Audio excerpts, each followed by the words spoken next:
Hai, ada tak antara korang yang pernah mengalami satu situasi yang mana tempat yang korang selalu pergi hari-hari macam office ke ataupun kelas, korang boleh rasa macam janggal, macam tak, macam tu, ataupun pin password phone korang tu, korang boleh lupa. Pernah tak? Kalau pernah, sebenarnya benda yang terjadi tu sebenarnya merupakan satu fenomena yang dipanggil sebagai fenomena Déjà vu.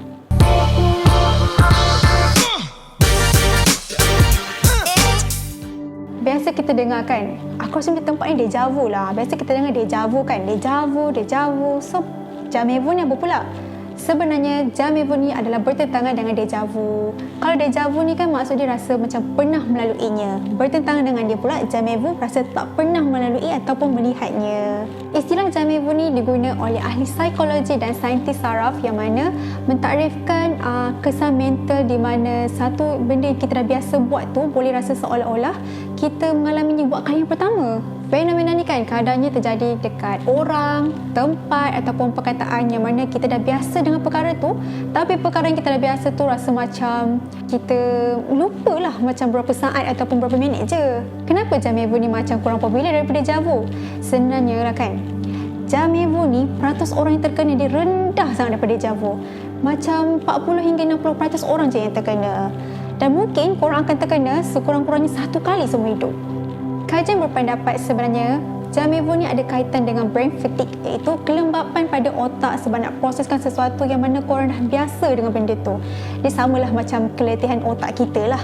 Namun begitu, ada yang mentafsirkan Déjà vu ni sebenarnya sama je macam lupa ingatan tapi versi jangka masa yang pendek. Tapi lah sebenarnya dia lain tau. Kalau hilang ingatan, seseorang tu dia kelihatan macam tak kenal kita walaupun dah jumpa baru-baru ni. Tapi kalau Déjà vu ni, seseorang tu tak biasa dengan kita tapi sebenarnya tak melupakan pun. Okeylah, contoh yang dapat diberikan macam korang tengok wajah nenek korang ke, yang mana korang dah biasa dah tengok, dan korang tengok dekat nenek korang ni ada part yang berubah. Korang tengok dekat dia, sebenarnya akan kelihatan asing, tapi sebenarnya korang tahu tu nenek korang, bukannya orang lain. Macam tu lah kiranya. Jadi, bagi nak mengukuhkan isu fenomena Déjà vu ni, mestilah kita kena buat kajian. Jadi, adalah seorang insan yang diberi nama Chris Maulin daripada University Leeds, yang mana dia ni tertarik dengan fenomena isu Déjà vu ni. Jadi, Chris Maulin ni pun mintalah sebanyak 95 orang ataupun 96 sukarelawan untuk menulis perkataan door, iaitu pintu, sebanyak 30 kali dalam masa 60 saat. Yang macam pattern zaman sekolah tu, yang saya tak siap kerja sekolah, macam tu lah.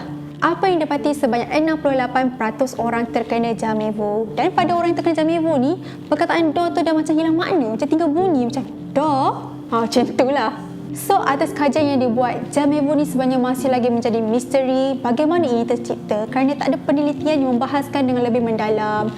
Bahkan fenomena Déjà vu ni, apa orang kata, masih lagi berteka-teki antara wajar ke ataupun tak wajar sebab tak jumpa penyebab dan juga ubat dia.